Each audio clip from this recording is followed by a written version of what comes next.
For decades, the story was always the same. We're helping, we're stabilizing, we're protecting democracy. But in Venezuela, the disguise didn't survive the first paragraph. Because this time, the quiet part wasn't whispered.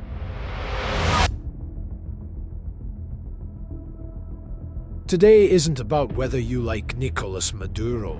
It's about what happens when a superpower stops pretending and starts speaking in the language it usually hides. And here's what makes this moment different. Donald Trump isn't a career diplomat. He doesn't talk in coded phrases. He doesn't dress power up as principle. He just describes the transaction. For decades we heard the murmurs. Washington nudges elections, backs strong men, topples governments when they stop behaving. Officially, it was always a misunderstanding, until the archives opened and the pattern stopped looking accidental.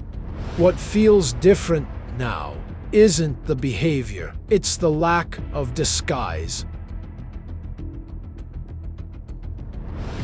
Then came Venezuela. A U.S. military operation captured Venezuela's president, Nicolas Maduro. The administration framed it one way, critics framed it another, and within days the narrative moved from the raid itself to what the raid unlocked. Because the bigger story isn't the raid, it's the policy. The administration's posture didn't settle on democracy or human rights.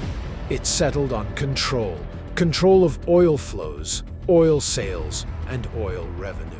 Public reporting described proposals to control Venezuela's oil sales and revenue for an open-ended period, including holding proceeds in U.S.-controlled accounts as leverage to steer the country's future.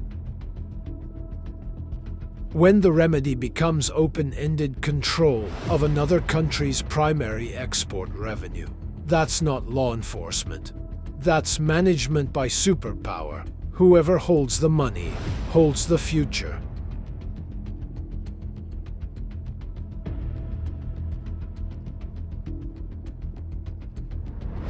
Supporters will argue narco-trafficking charges, regional stability, migration pressure, forcing an authoritarian system to open up. Fine, grant it, for the sake of argument. Even then, the justification collapses when the policy becomes indefinite control over national revenue. That isn't justice, it's ownership by wearing a badge. There's another detail people can't ignore: the ease of the seizure, the speed, the apparent lack of resistance. It raises uncomfortable questions about internal fracture. Was it overwhelming capability and surprise? Possibly. Was there coerced local cooperation? Likely. Were there insiders who decided the old order was finished? There's no public proof, so treat that as a question, not a claim. But the optics matter. When a leader is removed this cleanly, it suggests the foundation was already cracked. If this feels familiar, it's because the permission structure is old. Different decades, different slogans, same underlying rule. When strategic interests are high, sovereignty becomes negotiable. 1953, Iran. 1954, Guatemala. 1973, Chile. 2003, Iraq. 2011, Libya. Precedent. By the standards the international system claims to run on, this remains illegal in the ways that matter. The UN Charter's baseline rule prohibits force except under narrow exceptions, and we'll manage your revenue stream isn't one of them. And yet the response is predictable.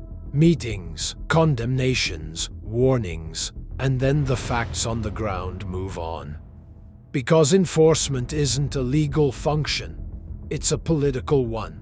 And politics follows dependence, alliances, and veto power. The law stays on the books. Power walks around it. Venezuela won't be fixed by foreign supervision. Foreign selected interim rulers or foreign-controlled revenue accounts. Only Venezuelans can decide whether this new order is tolerated or rejected. Outsiders can impose pressure. They cannot manufacture legitimacy, and the rest of the world can keep issuing statements, meetings, condemnations, solemn warnings about precedent, because doing more would be costly. That is the point. The law is still on the books, but power has stopped pretending it has to obey it. This isn't diplomacy. It's a shakedown with flags. When the strong can seize a country's leader and invoice the country for its own oil, the veil isn't just off. The system is, and the schoolyard bully is already counting the lunch money. Subscribe for more videos.